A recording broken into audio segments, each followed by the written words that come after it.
Hello Year 10. To finish this term, we're going to complete looking at Act 4. There is going to be a lot of information in this video, but I make no apologies to that, because we've just got to make progress. Now, get your book ready and turn to page 50.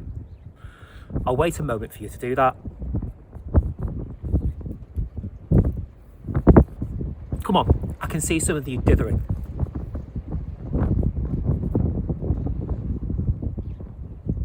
Ready? Page 50. Now, remember the last thing that happened was Macbeth's visit to the witches was powerful. He was told 3 prophecies. 1, beware Macduff. 2, he cannot be killed by anyone born from a woman. And 3, that he is safe from harm until the woods walk to his castle's gates. Now, immediately after the visions, he is told that Macduff has fled to England, raising his paranoia to a new level. And he states that he will murder all of Macduff's children, servants and his wife in a surprise attack on his castle. So, this is what happens in the next scene. We're only going to look at this very briefly. You can watch a clip of the scene shared with you. Now, you can find the detailed annotations on the slideshow, and that's what you're going to be doing after the video. I'll just pick out a few things. Look at line 8. Macduff's wife is angry at her husband abandoning the family for political reasons, saying, "He loves us not." Now, think about the theme of loyalty and betrayal. Who is Macduff loyal to, if not his wife and his king? Is it Macbeth? No. He is obviously loyal to the true heir, Malcolm, who was named by Duncan as the next king. Macduff is showing us that he respects the divine right of kings, and therefore God, more than anything, including his own family. He is effectively giving the ultimate sacrifice. He's sacrificing his family's safety and ultimately their lives for Scotland's greater good. Turn over to page 52. From line 77, the darkest moment of the play. Enter murderers. And look at what the young boy says. "He has killed me, mother." Think about how emotive it is to have the slaughter of innocent children presented to us as an audience on stage. Now, let's move on from that and look at Act 4, Scene 3, on page 53. We move from Scotland to England. This is a really important scene. Remember, at the time the play was written, Scotland and England were entirely separate countries. The law that joined us with Scotland was not until 1707. But England was ruled by King James, who Macbeth wrote the play for, and he was Scottish. So from a context point of view, this scene is significant, showing English forces working to save Scotland from a tyrannical leader. King James was ruler of both Scotland and England at the time, though both remained separate countries. Now, this is a key scene because it reveals a lot about one of the key themes, kingship. As in, what makes a good king. Now, remember, Duncan was a great king. Everyone loved him. He was a fair and honest ruler, a true Christian. Remember, Macbeth began as a great leader. Noble Macbeth. Well, he deserves that name, we are told in Act 1, Scene 2. Now, Malcolm, Duncan's son, the true heir to the throne, is revealed to be a true Christian king. In this scene, Malcolm thinks that Macduff may be a spy sent from Macbeth, and so he tests him and his loyalty by portraying himself as a man who would be a terrible king.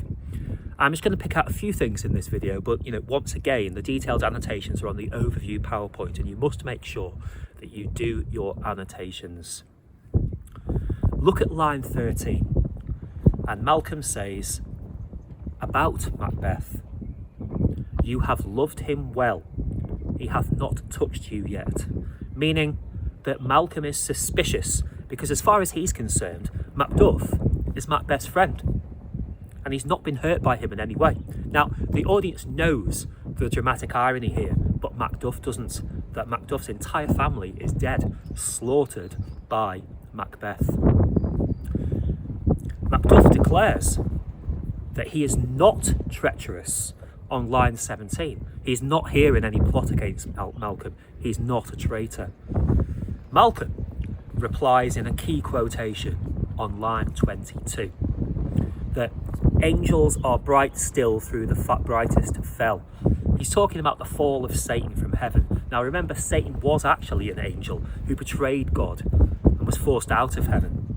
Now this links to one of our other key themes, the serpent and the flower, the appearances and the deception.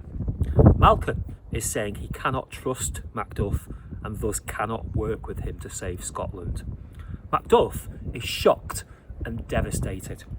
He says on line 31 to 32 that his Scotland is to bleed, and calls Macbeth's rule a great tyranny. Malcolm says he knows that Scotland is suffering. Look at line 40. It weeps, it bleeds, and each new day a gash is added to her wounds. This personification portrays Scotland as a helpless and abused woman, suffering brutal attacks from Macbeth's poor rule. But Malcolm must test Macduff's honour and honesty. Now, remember, he said immediately after his father's murder that there are daggers in men's smiles. So, this is where he pretends that he will be a terrible king in order to see what Macduff will say. Look at line 45. My poor country will have more vices than it had before if he became king. Meaning, it will be a worse place under Malcolm than it is now under Macbeth. Why, you might ask? And actually, so does Macduff. But why will it be a worse place under you than Macbeth? So, I'll just pick out a couple of the sins that Malcolm says he has worse than Macbeth. But first, look at line 52. Black Macbeth will seem as pure as snow compared to him. So how? Well, on line 60, Macduff says that there is no bottom, none, in my voluptuousness. Your wives, your daughters, your matrons and your maids could not fill up the cistern of my lust. He states directly that he's a sex addict. He will have his way with Scotland's wives, daughters, indeed any woman that he desires. His sexual appetite cannot be satisfied. Now, this is significant, as a Christian king should only have sex within marriage. Macduff replies that there are actually plenty of women in Scotland happy enough to sort of satisfy a king, so it isn't a deal breaker. Look at the top of the next page. Malcolm claims he has a staunchless avarice. Now, avarice is greed. He tells Macduff that he will seize all of the wealth of Scotland for himself. Macduff replies that Scotland has more than enough wealth to satisfy any man's desire, so that isn't a deal breaker either. Despite greed and lust both being amongst the 7 deadly sins. Malcolm's final test is when he lists on line 91 to 95 the qualities that a good king should have.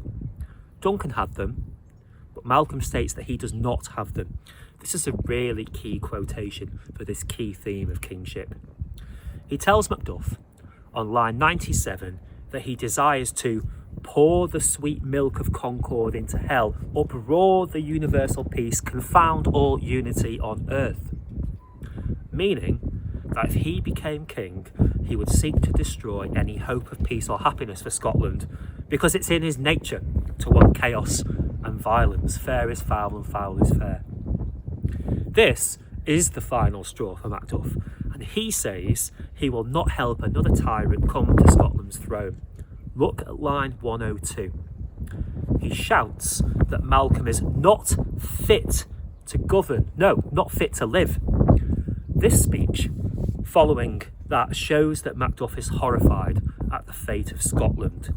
If even Malcolm, the correct heir in the divine right of kings, is unable to save it. This is the moment that Malcolm has been waiting for. He now knows that Macduff has Scotland's best interests at heart, that he is not a spy, that he is not working for Macbeth. He then reveals the truth, that he does in fact have the qualities of a king. He tells us at the bottom of the page that he wishes to unspeak mine own detraction, as he as in he withdraws all of the accusations he has made about himself. Over the page, on line 125, he tells us that he is a virgin and goes on to tell us of his deep Christian faith. Now that Macduff is in the trust of Malcolm, he reveals on line 134 that he has managed so far to raise an army of 10,000 warlike men to attack Macbeth, and that Macduff is welcome to join his fight. The scene closes with Macduff hearing the news that Scotland is badly suffering under Macbeth's rule. Now, remember that under the divine right of kings, if God's order is messed with, then the effects on a country are deeply, deeply shocking. Look at the top of page 57. This is a really important speech for this whole concept of the divine right of kings. He says that Scotland is suffering a violent sorrow and that many, many men are dying young. Then the news that Macduff's family is slaughtered is delivered. Look over the page at the top of page 58. Ross tells Macduff that your castle is surprised, your wife and babes savagely slaughtered. Now, the rest of the scene reveals Macduff's intense grief. He's told by Malcolm on line 227, "Be this the whetstone of your sword. Let grief convert to anger." Meaning, let the intensity of your grief sharpen your sword. Now, a whetstone is something that warriors use to sharpen the blades of their swords. So, the slaughter of his family gives Macduff the quality of righteous vengeance. He is now set up as the man to avenge the slaughter of his own family. Now, this is a major turning point in the play. The plot to overthrow Macbeth is in full swing, and there is in fact only one more act of the play to go. As Malcolm says in the final words of the scene, that Macbeth is ripe for shaking. Now, I've obviously discussed a lot here, and there is a lot for you to recap and digest. So for the rest of this lesson, I want you to refer back to the PowerPoint and work on annotating your text. And I will speak to you next lesson.